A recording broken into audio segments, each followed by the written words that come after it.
Hello, my name is Kelsey. I'm a 36-year-old woman. I have been through a lot in my life, and today I want to tell you about my entitled sister-in-law and how I put her in her place.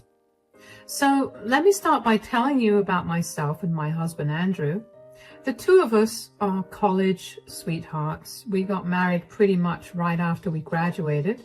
We worked hard and tried our best to live comfortably, but then disaster struck. One day while I was at work, we ended up getting robbed and held hostage for a total of 12 hours. Needless to say, that experience left me traumatized for a long time. After that, I could not bring myself to walk into an office and work. So Andrew and I decided it would be best for me to stay at home. Andrew made enough to support us, and we were both happy with that. Enter my sister-in-law, Madison. Madison moved to our city because she wanted to go to the same college that we went to. She's a good 10 years younger than us, and we considered her to be a child to us more than a sibling. Anyway, we tried our best to be there for her when she moved, but she seemed to be getting along fine in university, and she never really seemed to want to spend much time with us. We understood that. When we were in college, all we wanted to do was spend time with our friends and have fun. We never pushed her to meet with us or anything. We would only call her every week to make sure that she was doing fine. That was how it was for most of her college life, and it was all going smoothly until one day, Madison came over unannounced. I opened the door to her sobbing and barely being able to breathe. Obviously, I was alarmed and I invited her in. "Oh my gosh, Madison, what happened? Why are you crying? Come in. I'm so sorry for showing up unannounced." "Nonsense. Don't apologize. We're family. Here, drink some water. And when you calm down, why don't you tell me what's wrong?" "Thank you so much for this. I just got dumped." "Oh, sweetie, I'm so sorry that you're going through this." "I'm not even as sad about the fact that I got dumped as I am about the reason that I got dumped." "If you don't mind me asking, why did he dump you?"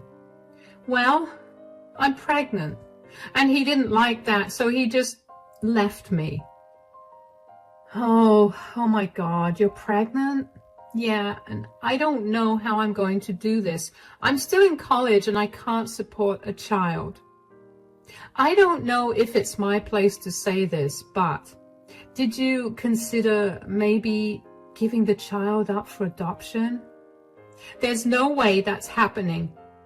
"Sweetie, I understand that you're going through a lot right now, but wouldn't it be the right thing to do?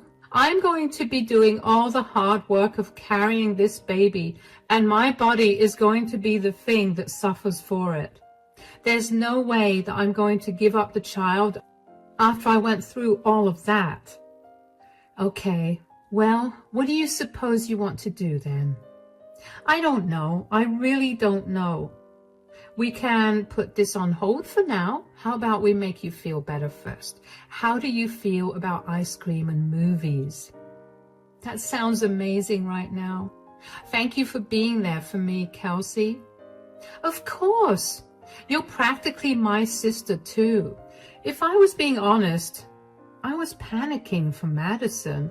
I mean, she was so young and didn't have any financial security to have the child, and her stubbornness to keep the child was even more alarming.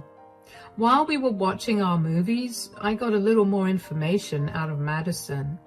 Andrew and I knew that she had been dating someone, but we never pushed her to tell us more.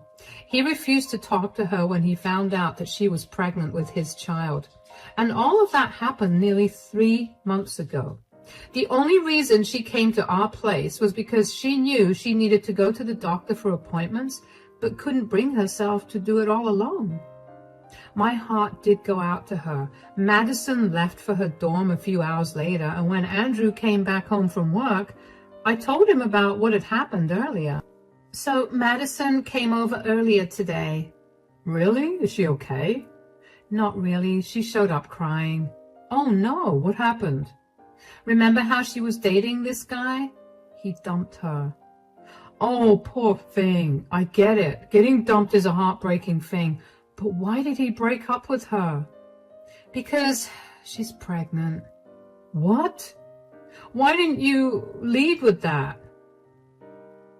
I don't know. I was kind of worried about how you'd react. Of course I'm going to be shocked and upset.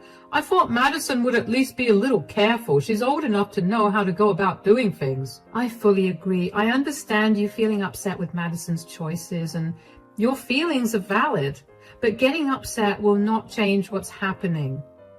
So what do you suggest we do? She will have nowhere to go. I mean, my parents will not help her out because they told her that they were not going to help her if she got pregnant. And we don't have the funds to help her out. I was thinking maybe I should pick up a job. Nothing too stressful for my mind, of course. Are you sure? I don't want you to strain yourself and for you to get hurt in the process.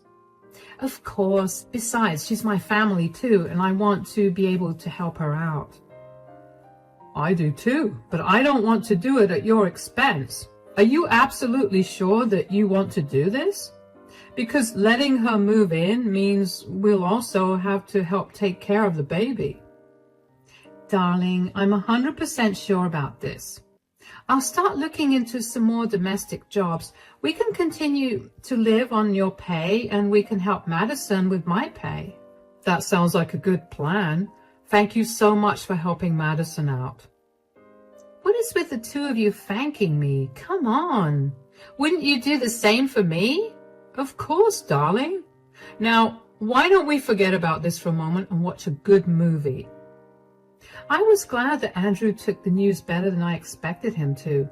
I knew that even though he and Madison didn't have the closest relationship, he was still protective of her, considering she was his babysitter. But I knew that I was going to do my best to find the best kind of job I could that would not trigger my PTSD in any way. After scouring the internet and asking around a little, I found out that just a few blocks away there was a whole line of rich neighborhoods. And most of them were looking for housemaids, and they were willing to pay pretty decently for them.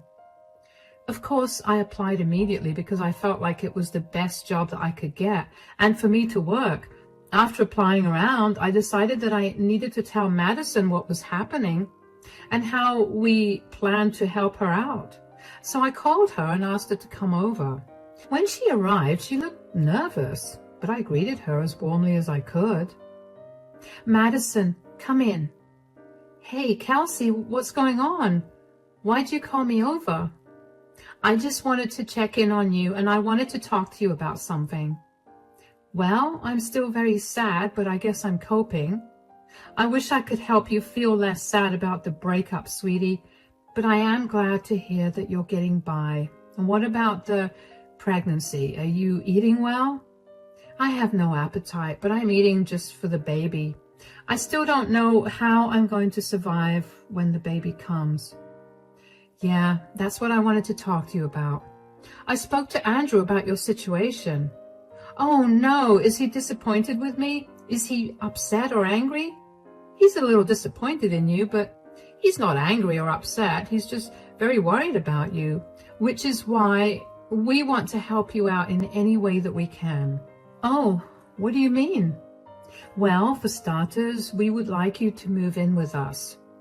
That way, we can help take care of you and the baby when it comes, and it will also provide you with a place to live so you don't have to struggle financially with that. Seriously? But aren't you guys struggling financially too? Will you be able to help me out? Don't you worry about that. I've looked into it and I can work as a housekeeper. A housekeeper? There are a lot of rich people in this neighborhood who need housekeepers, and they pay decently. With that extra cash, I can help you out. Would you really do that for me? Of course I would. I told you. You're my sister too, and it's my duty to make sure that you're safe and doing well. I cannot even begin to tell you how much this means to me. Thank you so much. Hush now. Let's plan when you want to move in, shall we? Madison was a grateful mess. She wouldn't stop thanking me over and over again. And at some point, I had to beg her to just accept the help that she was getting, and Andrew and I helped Kelsey move into our place. Of course, Andrew did talk to her about his disappointment in her, but he did tell her that he was still proud of her for coming to us instead of dealing with everything on her own. Together, Andrew and I made sure that Madison had the healthiest pregnancy she could have. We made sure to take her to all of her doctor's appointments and made sure she ate all the food that was good for the baby's development. As for my work, I managed to land a few houses to take care of. I don't know why I didn't think of it on my own. I mean, I love keeping my house clean, and not to toot my own horn or anything, but I'm pretty good at it. I love organizing things and making my house look pretty, and if I could earn money for it, what a great job. Madison did express a lot of the times that she was sorry that I was working just to provide for her, but I told her that I only wanted her to be healthy and to have a healthy baby, so I was going to do whatever I could to make that come true. And it did. Just 6 months after Madison moved in with us, she gave birth to a healthy baby boy, Corey. Madison stayed with us for a little over a year after that. Andrew and I had a lot of fun taking care of Corey, and in a way, made us feel good about momentarily being able to be parents. We never wanted to have kids, especially given our financial situation, but for a short moment, taking care of Corey was fun. After Madison graduated, my in-laws helped her out by getting her an apartment of her own. So she and Corey moved out after that. Andrew and I didn't hear much from Madison after that. We barely ever saw her. She was always busy with something or the other. At first, Andrew and I were pretty upset about it. But as the years passed, eventually, we got used to it. We were both doing great financially, and we were living well. We knew we did the right thing, and that was enough for us. But then, almost 4 years after Madison left our home, she came over one day unannounced.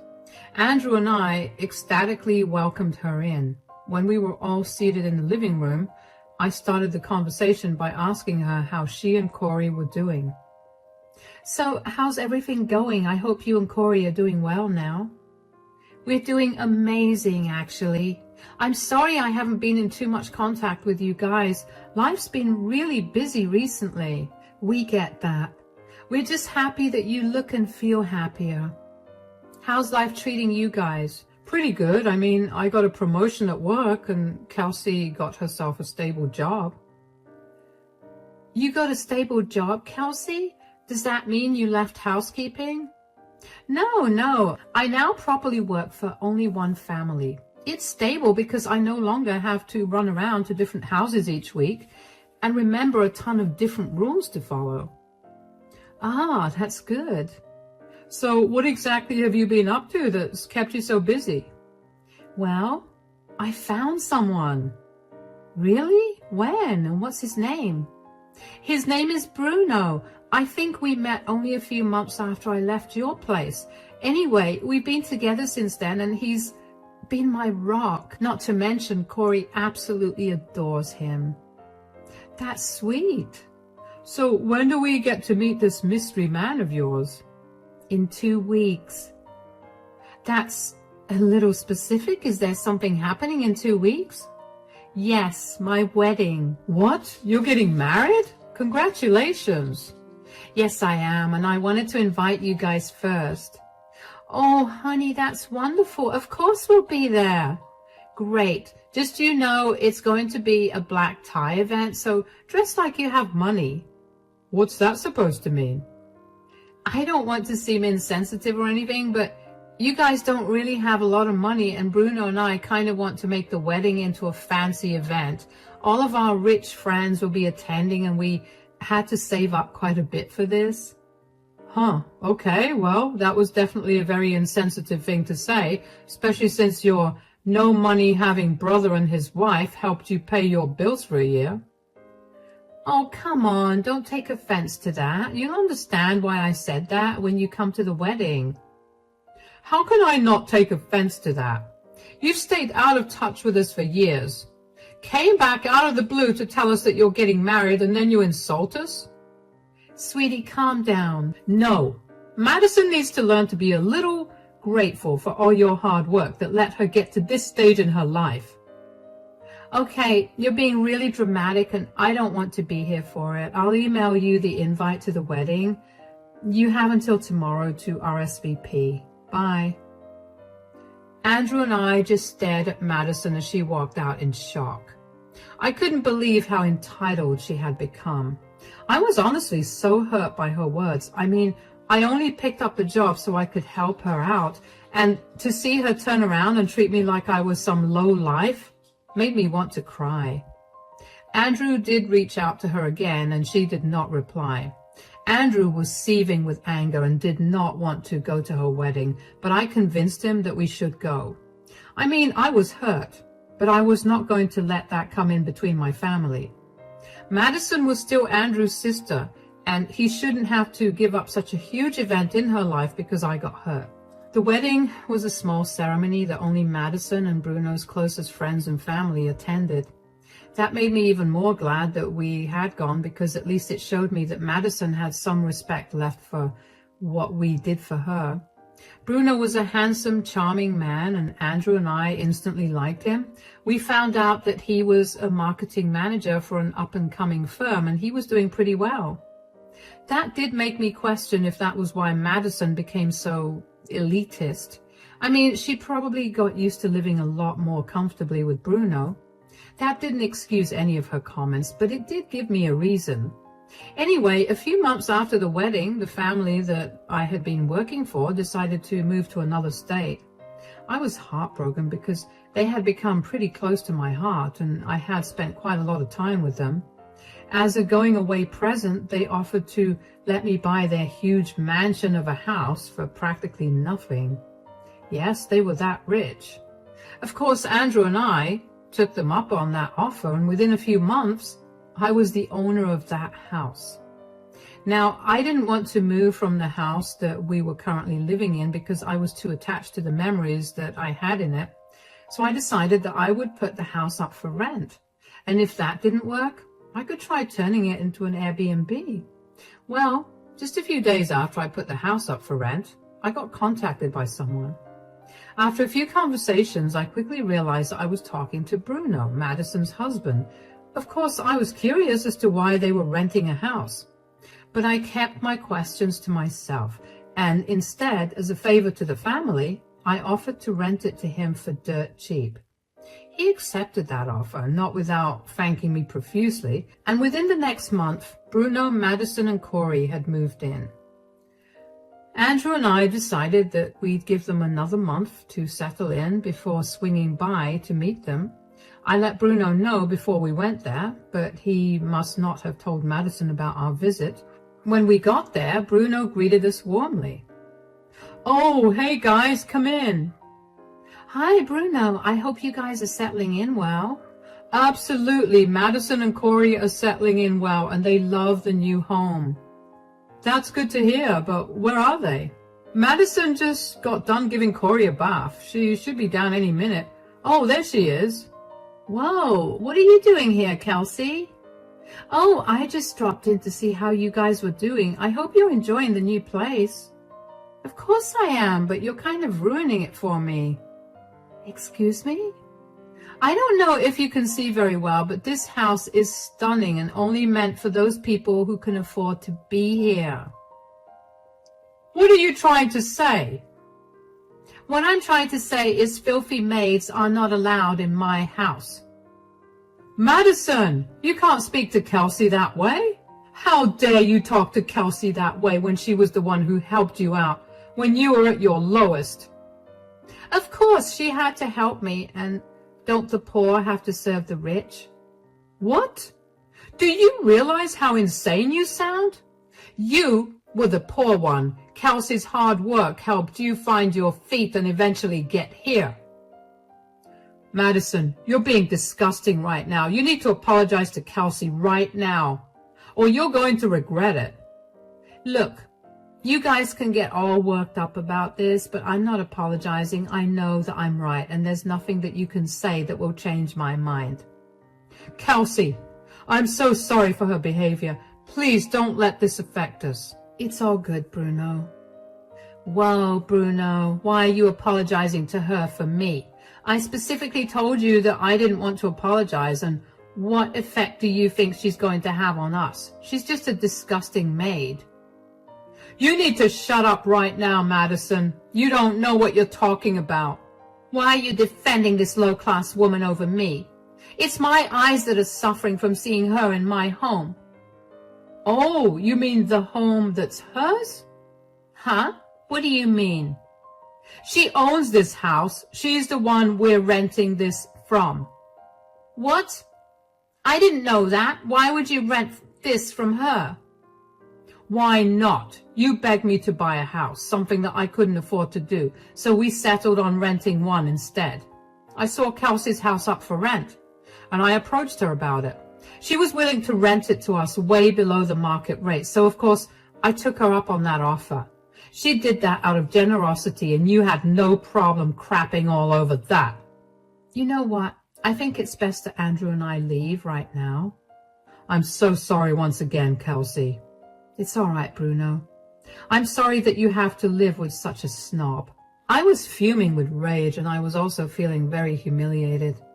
I knew that Madison thought lowly of me, but to hear her openly insult me that way to my face, I was beyond angry. I walked out of the house, and Andrew followed suit. After we got back home, Bruno called me to apologize for Madison's behavior, and I told him that I didn't want any apologies from him. I only wanted them from Madison, but of course, she was never going to do that. 2 days after the whole thing, Bruno called me again, but I had been in the shower, so Andrew picked up the call. Apparently, Bruno had been trying to get Madison to see why what she said was wrong, but she refused to budge. He was apparently so disgusted with her attitude and poor treatment of me that he decided that he wanted to leave her.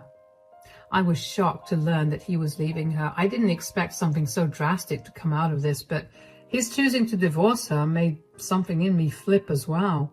Bruno told us that he'd be moving out of the house by the end of the week and asked us to keep the rent for that month. I was furious that he was the one who was leaving and not Madison. So I decided to take that matter into my own hands. After a little bit of questioning, Bruno told us that Madison was not working any job at all. They had all been living off of Bruno's pay. That made a lot of sense. So I contacted a good lawyer and had an eviction notice for 30 days written up. I was going to wait until Bruno left to hand the notice to Madison, but she showed up at our house before that. Andrew had opened the door to her, and he was not very nice when he saw her. What do you want, Madison? You lied to me. You never told me that you guys got rich. I don't see why we needed to tell you that we were rich. You couldn't have shared your success with me. Why would I, when all you saw me as was a filthy maid? Do you even know how embarrassing that was for me? Because someone from a low-class family is doing better than you or helping you out? Enough. How was I supposed to know that you were not low class? Should that really factor into how you treat people? Of course, I don't want to be taken advantage of at any point in my life, now that I'm successful. So, when you were pregnant and alone and I stepped up to help you, you're saying that I shouldn't have because you were only taking advantage of me? No, of course not. I was one of the better low-class people. And we're not? You're fine, but Kelsey isn't. I mean, she was working for all those rich people, and of course, she would have had to be disgusting to get to where she is right now. I just know that she must have blackmailed someone or something to be able to own such a luxurious house. I don't know what happened to you to make you so horrible, but I highly suggest that you take some time to reflect on your behavior. And Andrew and I have discussed it, and we don't want you living in that house. You can't do that. I'm pretty sure I can. I own the house, so I can do whatever I want with it. But Bruno, Corey, and I will have nowhere to go. Oh, the last time I spoke to Bruno, he was planning on leaving you. As for Corey, I'm sure that the state will intervene and make sure that he gets into a more stable home since you have no job or a place to stay. What? You can't do any of that. You've ruined my life. Maybe next time be kinder. I did my absolute best to give you the best life possible so you could flourish into a more stable adult. And you threw it all in my face and insulted all my hard work. People like you don't deserve any sympathy or kindness. Here's your eviction notice. You have 30 days to leave, and then I don't want to see you ever again. Goodbye. I don't know what kind of delusions lived in Madison's brain, because hearing her say all those things genuinely baffled me. How could someone be so dense and unaware of what they were saying? I will admit that a huge part of me felt really bad that I was punishing Madison this way, but I also knew that I could not allow her to disrespect me that way. If I had let that go, she would have probably found more ways to walk all over me again. Only I knew how hard I had to work to provide for her and get to where I am today, and she had no right to dump all over it. After that, things only went downhill for Madison. I only knew about what was happening with her because she would keep texting me about it to blame me for it. Apparently, after she left our place, Bruno served her divorce papers. Bruno later on told us that Madison began to scream and cry and beg him not to leave her, but he was having none of it. Of course, Madison had refused to work after I had helped her out.